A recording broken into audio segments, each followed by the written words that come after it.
Bradians, I'm appealing to you that you must know the consideration, the trust the government has put in you, because your training is not ordinary. And therefore you are now our eyes, you are our ears, you are our everything in those waters.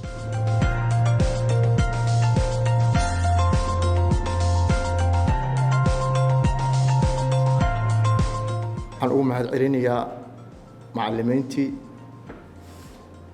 training soo bixisay maanta aan u fadhino mirihii iyo wixii ay nagu bareen aad iyo aad aan ugu mahadcelinayaa